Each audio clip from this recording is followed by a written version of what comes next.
So the scene starts off with a trading room in a major New York bank.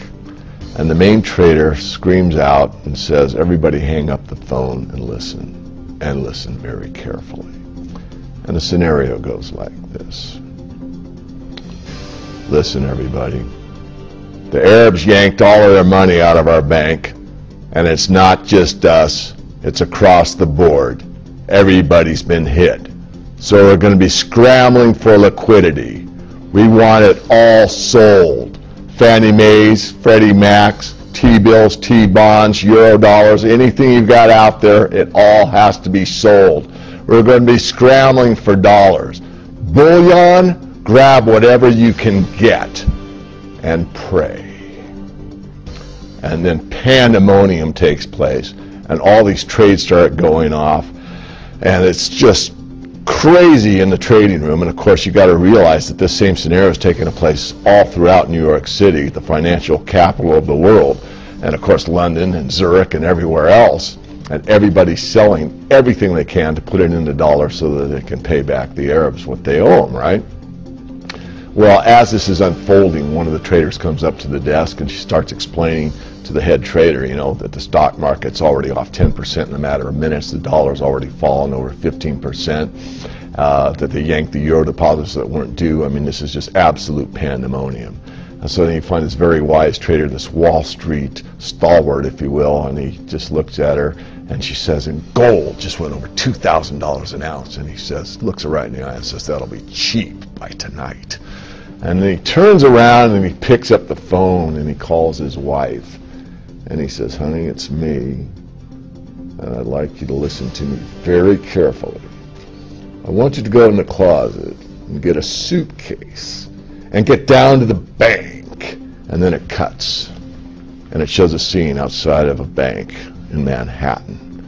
And the banker is taking bundles of dollar bills and throwing them outside the bank.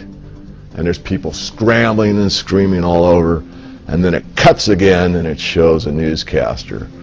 And he says, this scene outside of Manhattan Bank took place all over the world last week as Arab investors withdrew billions of dollars out of U.S. banks, and the currency collapsed. It didn't matter if it was yen, euros, dollars. Every currency became worthless overnight. And then that's basically the end of the scene. And will that happen? Probably not. And I do it for two reasons. I do it for shock value and also to teach people that a stock has to be converted to cash, a bond has to be converted to cash, any investment has to be converted to cash, because in very few instances can I sign my stock certificate for Newmont Mining over to you, Walter, to buy your used car from you. You might be able to, but it's a big negotiation, and as soon as I hand it to you, the fluctuation in Newmont Mining shares, you might not get as much as you wanted for the car. You might get more, but you don't want to take the risk. You want it in cash. And that's a liquidity squeeze. Everything has to be moved into that element. So it's a teaching tool. I usually, get some hard stares as I walk off the platform, but I can take it. I mean, it's a very big wake-up call. Will that exist again? No. Probably not. In fact, I wrote about it in my newsletter, and the Arabs would be crazy to do something like that because it'd be, cutting their own throats, so to speak. But the point is that something like that could happen inadvertently.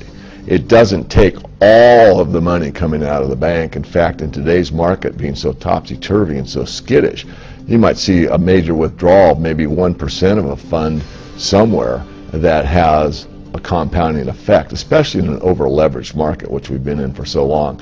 And I think the best way to wrap this up is the derivatives market.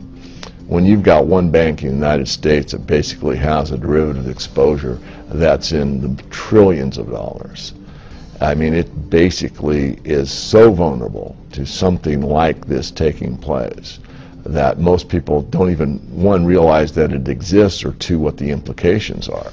But Warren Buffett, arguably one of the best investors in modern times, has said that it's financial mass destruction. That's what these derivatives represent. And I believe he's correct. So we're living in interesting times. I don't think you have to wrap it up, you have to be overly concerned about it.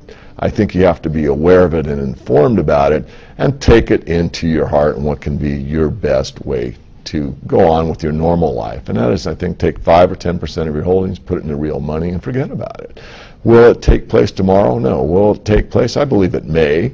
There's no guarantee that it will. But you will have the peace of mind knowing that you've done your best to prepare on a financial basis for a possibility that it could take place. If it doesn't, you've got some asset that's probably going to increase in paper terms in a very, very nice way over the next several years. So but definitely one of the best sleep tonics I can think of from a financial aspect. So that's how I'd wrap it up.